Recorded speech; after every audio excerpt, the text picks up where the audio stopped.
Hola, ¿qué tal? Les saluda su profesora Adriana Jaimes. El día de hoy, para la clase de historia, vamos a ver el antiguo Egipto.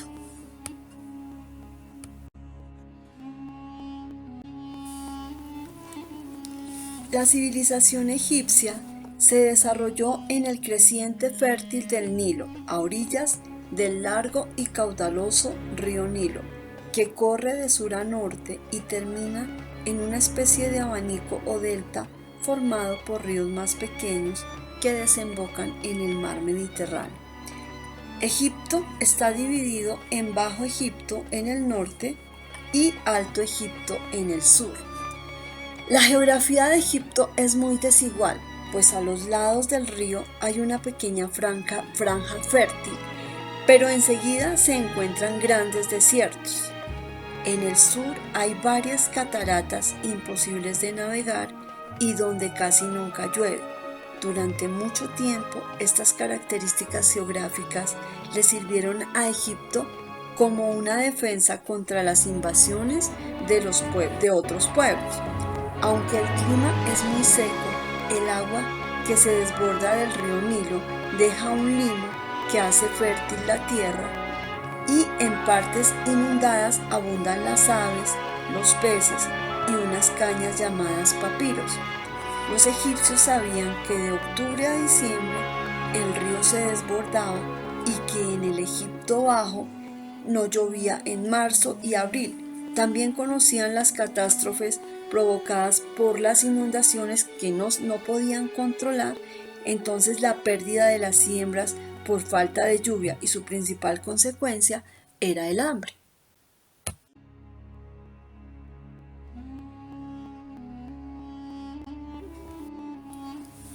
Así como en el caso de otros ríos a orillas del Nilo, se fundaron aldeas agrícolas que entre los años 4000 y 2500 a.C.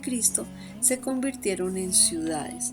Cada ciudad y el campo que la rodeaba se llamó nomo y a su gobernador se le llamó el nomarca. Al principio cada uno de estos había sido independiente, pero Menes, monarca de una ciudad del Bajo Egipto, creyó indispensable unir todos los nomos con el fin de disponer de suficientes hombres y materiales para construir canales y diques que controlaban las aguas del río Nilo. Por medio de la fuerza de las armas, llevó adelante esta gran empresa.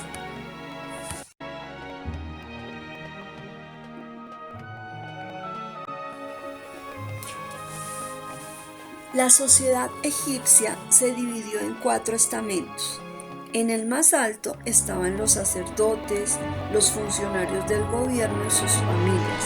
Seguían los comerciantes y artesanos.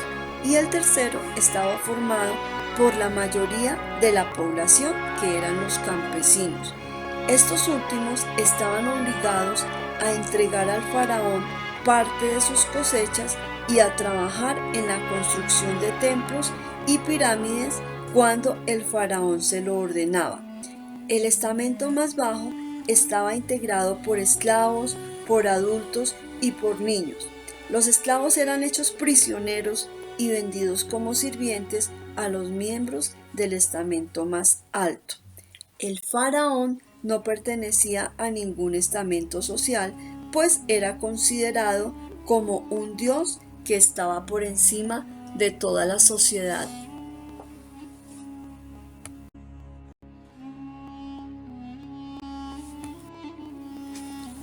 El comercio fue una actividad a la que se dio gran importancia en el antiguo Egipto.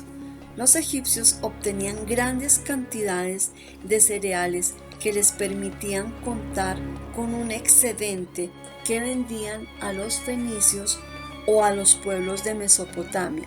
Y como descubrieron la manera de fabricar vidrio, también comerciaron con él. A cambio de sus productos recibían lo que producían, en especial la mayoría para hacer sus construcciones. Aunque contaban con barcos durante mucho tiempo, solo los utilizaron para navegar por el río Nilo.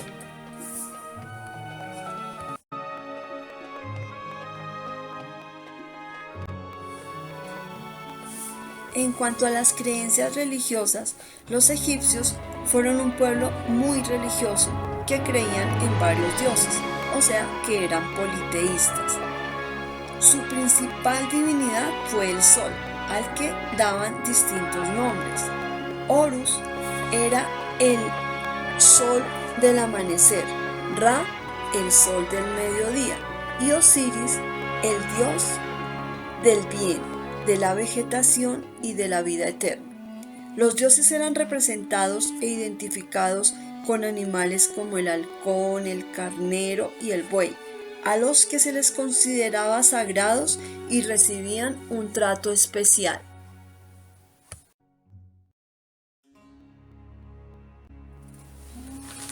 Los egipcios pensaban que el ser humano estaba formado por espíritu y materia y creían que la vida no terminaba con la muerte.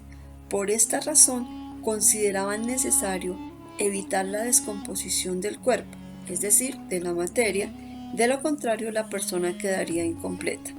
A esta técnica para preservar el cuerpo de su descomposición se le llamó la momificación. Las personas encargadas de esta labor extraían primero las vísceras y el cerebro, que guardaban en recipientes especiales. Luego aplicaban carbonato de sodio al resto del cuerpo para deshidratarlo. Por último, le ponían aceites y resinas. Concluido este trabajo, cosían y envolvían el cadáver con tiras de tela de lino. Lo guardaban en una caja especial llamada sarcófago y lo enterraban. El proceso de momificación duraba más o menos unos 70 días. El examen científico de las momias egipcias ha permitido conocer datos muy interesantes. El análisis de los huesos, por ejemplo, ha revelado que muchos egipcios sufrieron de artritis, que es una enfermedad también conocida muy comúnmente en nuestros días. Gracias al estudio de los dientes, ha sido posible conocer algunas de sus costumbres alimentarias, entre ellas que comían mucho pan, lo cual es comprensible puesto que su principal producto agrícola en ese momento era el trigo. Al famoso faraón Tutankamón apenas le estaban saliendo las muelas del juicio, lo cual indica que debió morir cuando tenía 19 años.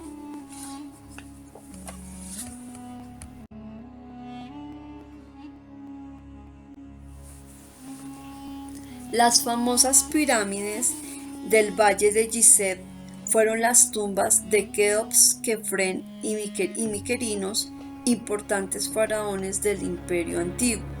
La construcción de una pirámide era una proeza. Para la de Keops, que es la más alta, de 146 metros de altura, se utilizaron 63 millones de toneladas de piedra. Hoy en día, aún nos maravillan los conocimientos matemáticos y de geometría que poseían los egipcios en esta época. Cada una de las caras de la pirámide de Keops es un triángulo perfecto, que según algunos estudiosos simboliza una rampa por la que el faraón ascendía hasta los dioses.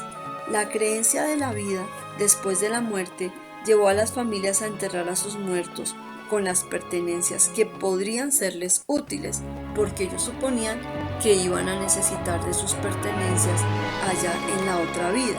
En las tumbas de los faraones se han encontrado armas, vestidos, joyas, comida, muebles y muchísimos objetos diversos que les han permitido a los arqueólogos e historiadores reconstruir mucho de las costumbres de los egipcios.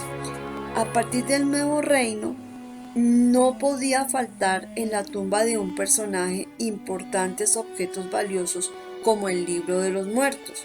Sus fórmulas mágicas eran muy útiles cuando llegaba ante los dioses para ser juzgado de acuerdo con el comportamiento que había tenido en la vida. Este y otros libros sagrados fueron escritos por sacerdotes en hojas de papiro, hechas con tallos prensados de esas plantas tan abundantes en el río Nilo.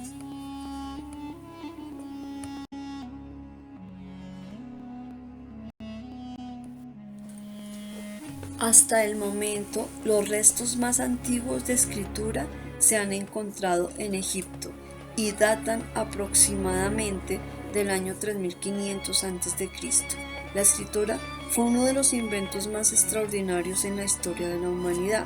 Por fin, las personas ya no dependían únicamente de la comunicación oral, sino que pudieron expresarse de tal manera que dejaran un testimonio material perdurable.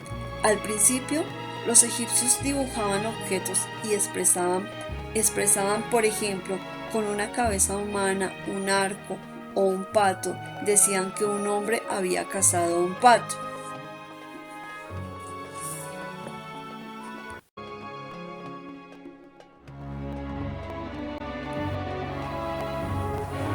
Agradezco su atención prestada, espero que el tema haya sido de su agrado, que todas sus dudas hayan quedado despejadas. De lo contrario, en clase las despejamos. Muchas gracias.